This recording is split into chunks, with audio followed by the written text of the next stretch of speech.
A day in my life as a third year student.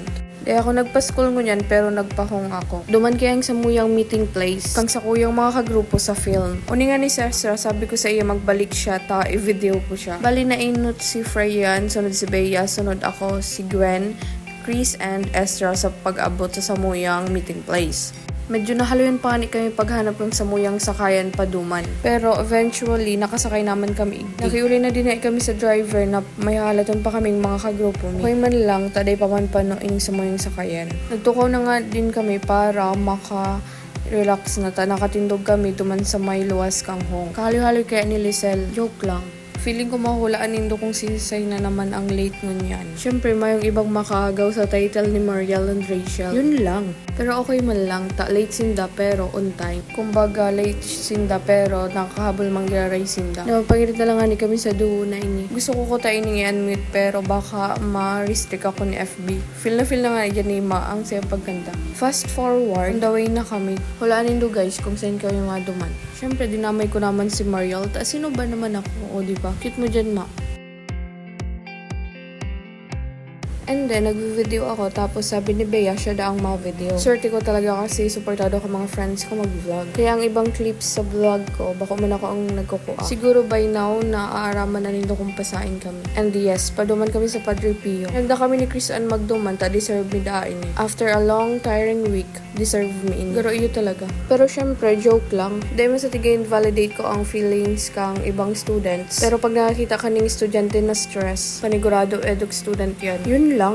Sabi ko ni kay Chris, hindi ako maibangon yan. Grabe naman yan. Lunes pa Biyernes, kita ko nalalawgon niya, pati ba naman Sabado Domingo. Pero no choice. Sure ako hanapan ako duman ni Chris kundi ako nag-iba. Yun lang. Hagal pa nga ni kami ni ngiritig din ni Ma. Sabi niya, sinabi niya da si Rachel na day magsuot kayang sandals niya. Kasi malakaw nga ni. Tapos dyan inapot mo siya kung okay pa ba siya, kung okay pang sa iyang bitis. Bagati is ganda na lang. Fashion over comfortability. Nagpainutan pa kami ni Ma kung kisa ining harong sabi mi sa muya. Pero nainutan na palan kami kaning duwa. Joke lang. Medyo harayok pala ng Padre Pio sa pinakatinampo. Fast forward, uni na kami. Namanghaangani kami, talagang kaganda kang place. Sa pangalit kami. Ang iba may pala nakaibanan, gusto mag-swim pero mayong darang extra clothes. Sabi ni Chris, naligawan pa rin siya magsabi na may karigusan igdi. Since kala niya aram naman kan gabus. Super ganda talaga digdi. 10/10. Tapos, nagandahan pa ako katong fact na may siyang signal igdi. Kasi kung gusto mo talaga mag-relax, talagang magayon kung mayong signal para mayong distractions, pure relaxation lang talaga with your family or friends. Kasi siguro harayo ka na sa city pag uni ka sa Padre Pio. Hindi man talaga ako nagsisi na nag-iba ako. Dawa 8 words lang ang tinaram ko sa pag-vid ni Chris Ann. Yun lang.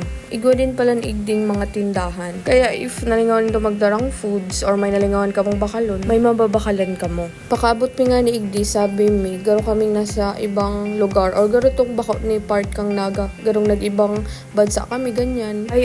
Pero seryoso, iyo talaga. Syempre, pakarabot-abot, ano pa bang gagawin? Hindi mag-picture. Sabi ni Mariel, ay sayang, di ko nabibidyohan. May nahalnas. Sisay daw. Clue, nakatay din ng t-shirt. Yun lang. Sabi ko kay malusong kami. Pero di kami pwedeng mabasa. Tamay kaming darang extra bado. Medyo mahalas lang talaga ang mga gapo igdi. Pero syempre, normal man yan kasi nga tubig ang yaon. Gusto ko lang talagang i-comment ang samuyang president. Si Chris Ann, talagang nag-effort siya na darahon kami igdi. The best class president. So, duman sa mga day na kaiba, sorry guys, kawasa, sabi ni Chris Ann, dikit lang daw ang budget niya. Day niya da kayang i-cater ang gabus or ang buong 3A. Bawi na lang kamo guys next time.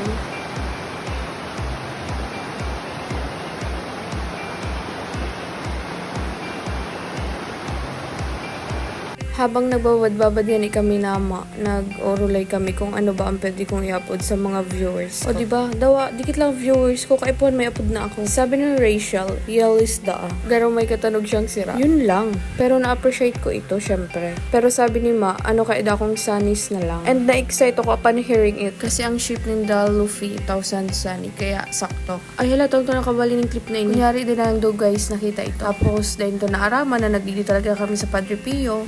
para mag-relax, kundi para mag-ibo kang samuyang film. Yun lang. Pero okay lang naman kasi hindi naman namin na-feel na nag-shooting kami except kina Sheila at Ezra. Sinda kaya ang, ay hala, sorry. Sorry, Chris, Anna, and Trixie. Kadakol ko na nasabi. Mayo man kami masyadong ganap mo niyan. Tatapos na talagang samuyang part sa film. Bali, may dikit na lang na-shoot para sa maliliga pa nga ni kami igdita, mga basog pa. Pero kung nakamati na kami ng gutom, nagkarakan na kami. Super sulit daw, malamok lang. Yun lang.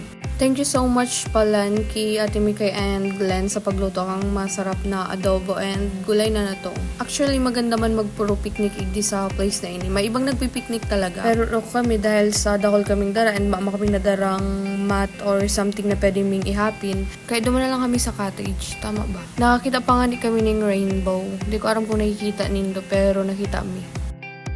And ayun lang ito. Thank you!